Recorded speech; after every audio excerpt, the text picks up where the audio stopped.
It was a typical San Francisco morning. The sky was gloomy and gray. The air was filled with a thick, cool fog, and the people on the bustling streets had their sweaters and jackets drawn tight around their shoulders.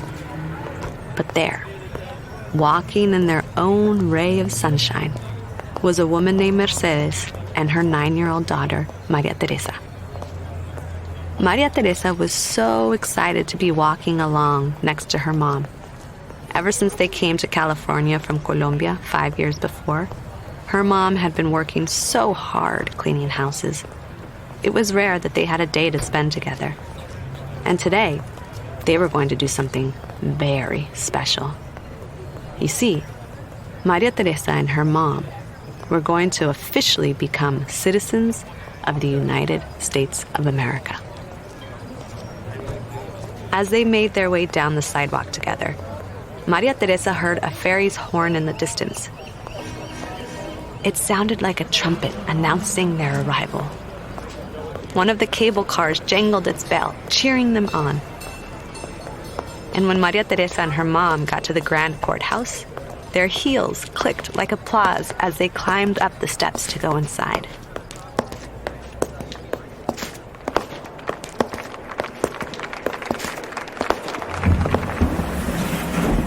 Maria Teresa felt proud to be standing beside her strong, courageous mother as they raised their right hands and recited the Oath of Allegiance.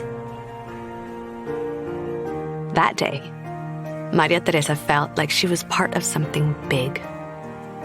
She felt like anything was possible.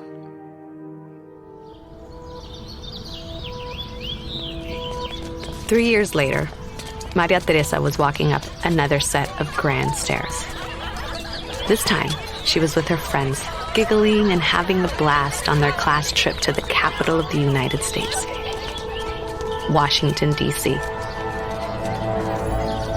They'd gone on tours, seen a play, and taken pictures of each other in front of the Lincoln Memorial. Now they were headed into a huge stone building to meet with a politician and hear how democracy worked.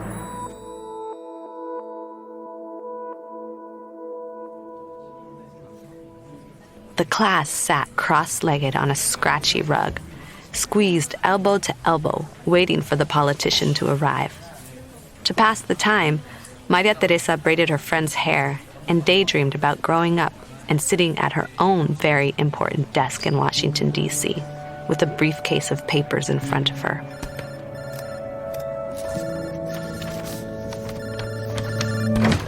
Finally, the door swung open, then slammed with a bang. All the children got quiet very quickly.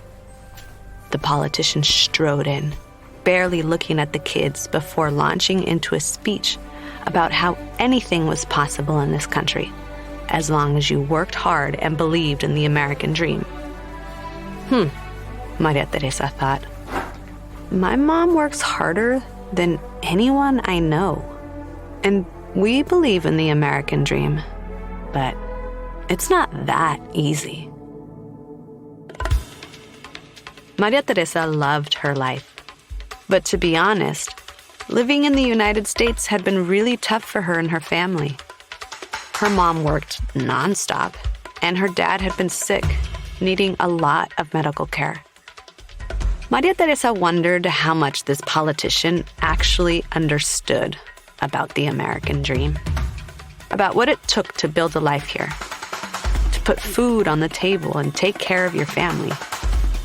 She wanted to say something, but the politician didn't seem to have time for any of her questions. As Maria Teresa grew up, she got more and more determined to get a job in government. After she graduated from college, she headed back to Washington, D.C. to work for a congressperson.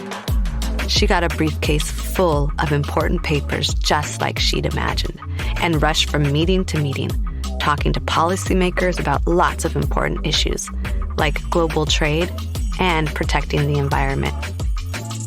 It was exciting, but also exhausting. And Maria Teresa started to notice that there weren't many people in these meetings who understood the experience of being Latinx or an immigrant. The Latinx community was a huge and growing part of the American population, and they weren't getting a chance to make important decisions. Each election night, Maria Teresa felt a huge mix of emotions as she watched the votes get counted. It was thrilling to be here in the thick of it, seeing how each voter could make a difference. But it was also frustrating because so many of the people she spoke to didn't know how to vote. The voting locations kept changing. The registration forms were hard to get. And even if someone did register and knew where to go, lots of her Latinx friends and family, like her mom, worked multiple jobs and weren't allowed time off to get to the polls before they closed. Maria Teresa felt a fire growing in her belly. She knew what she needed to do. She had to fight to make sure that not only her voice, but all Latinx voices were heard. Now the question was, how?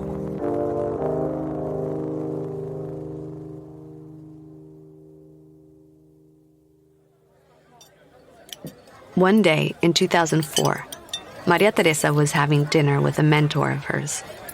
She was telling him about how upsetting it was to see her Latinx family and friends give so much to this country and have no way of making their voices heard. But I have this dream, Maria Teresa continued. Do you want to hear it? She couldn't believe she was saying this out loud. She was 27 and still new to all the ins and outs of Washington, D.C. But she felt like, why not?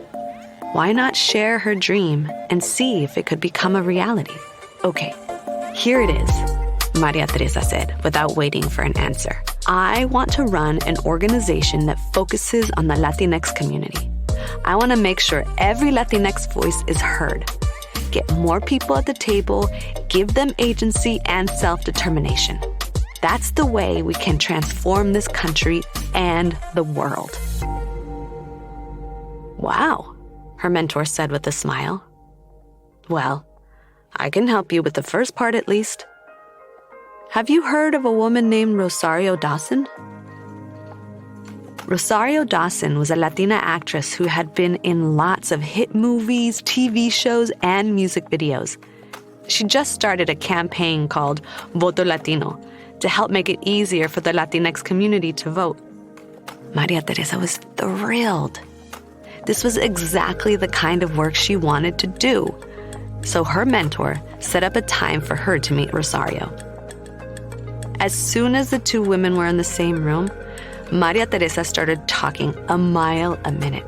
Her mouth could barely keep up with her excited thoughts. I love what you're doing with Voto Latino, and I have a few ideas. What if you record an album of some awesome Latino music that inspires people to vote? Or make up a reality show? Or even a soap opera about voting? I mean, it could be really fun and get young people more involved. And Rosario cut her off. Maria Teresa, she said, I love your ideas. I really do. But right now, all we have is a name and a message. We don't have the money to do all of these creative things you want to do. Maria Teresa slowly caught her breath, trying to not be too disappointed. And then Rosario asked a single question that changed Maria Teresa's life forever. What if you run Voto Latino with me?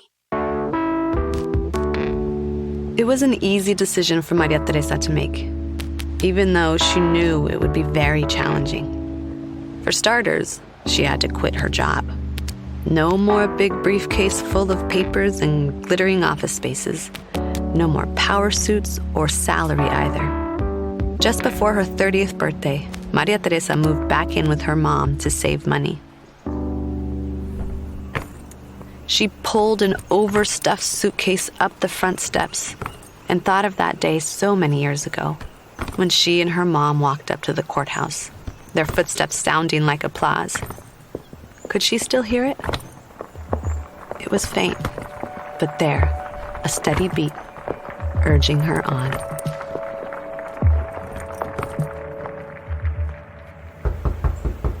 Hello? Mercedes threw open the door wearing a lace headband and red lipstick smile. She gave her daughter a big hug and then led her straight to the kitchen where her special ajiaco was bubbling on the stove. Maria Teresa took in the mouth-watering smell of the soup and looked around at all the familiar family photos her mom had up on the walls. A deep feeling of gratitude welled up inside of her. Mercedes had always been a source of love and support. Thank you, Mommy, for everything. She settled into her usual spot at the kitchen table and gazed into the ajiaco. I know this idea is a little crazy, Maria Teresa said. I mean, we're starting from scratch and we have no money. But Mommy, I don't want to put my head down and put food on the table. I want a seat at the table. Exactly, Mercedes said, so proud. Much better than being on the menu. And they both started to laugh. Maria Teresa jumped into her new role with everything she had. She and the Voto Latino team began registering people to vote by text. They got huge celebrities to support their cause and record public service announcements about the importance of the Latinx vote. They even launched a Voto Latino reality competition so young people could come up with new ways to get people to the polls.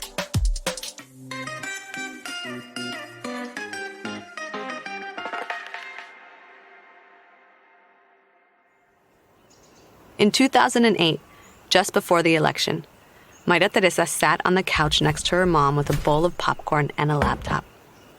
Maria Teresa had something special to show her mom.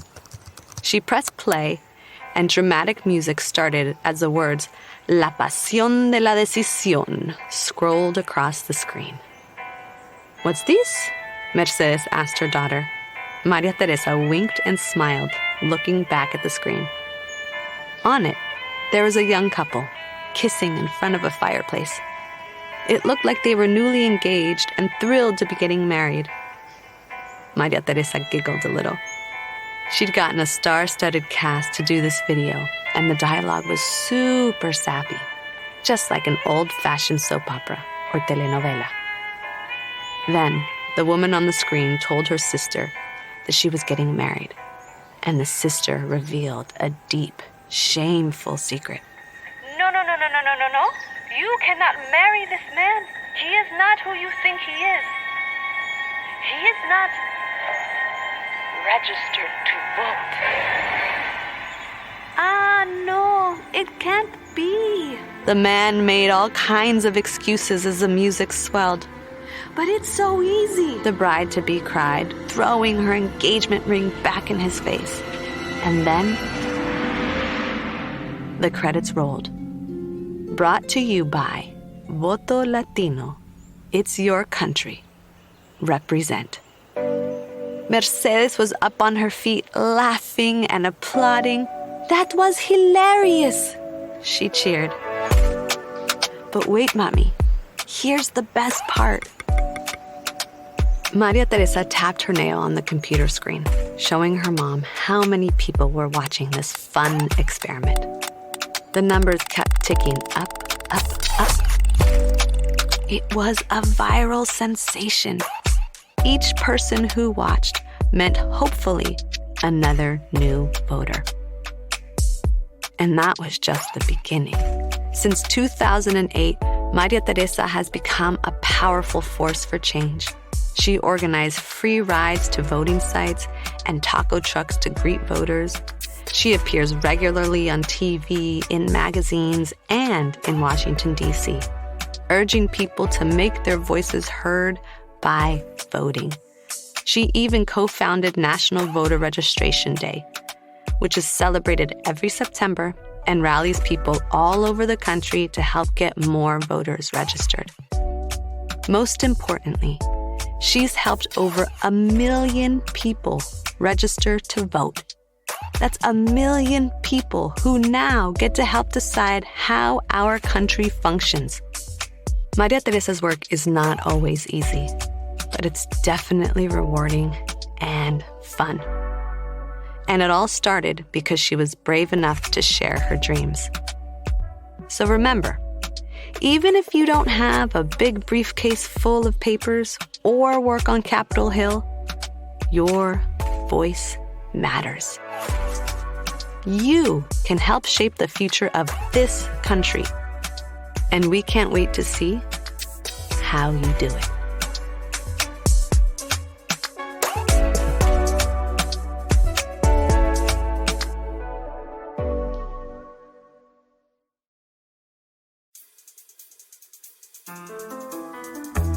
This podcast is a production of Rebel Girls. It's based on the book series Goodnight Stories for Rebel Girls. This story was produced by Haley Dapkus with sound design and mixing by Mumble Media. It was written by Nicole Haroutunian and edited by Abby Sher. Fact-checking by Joe Rhatigan. Narration by Paola Mendoza. Original theme music was composed and performed by Elettra Bargiacchi. Thank you to the whole Rebel Girls team who make this podcast possible. Stay Rebel.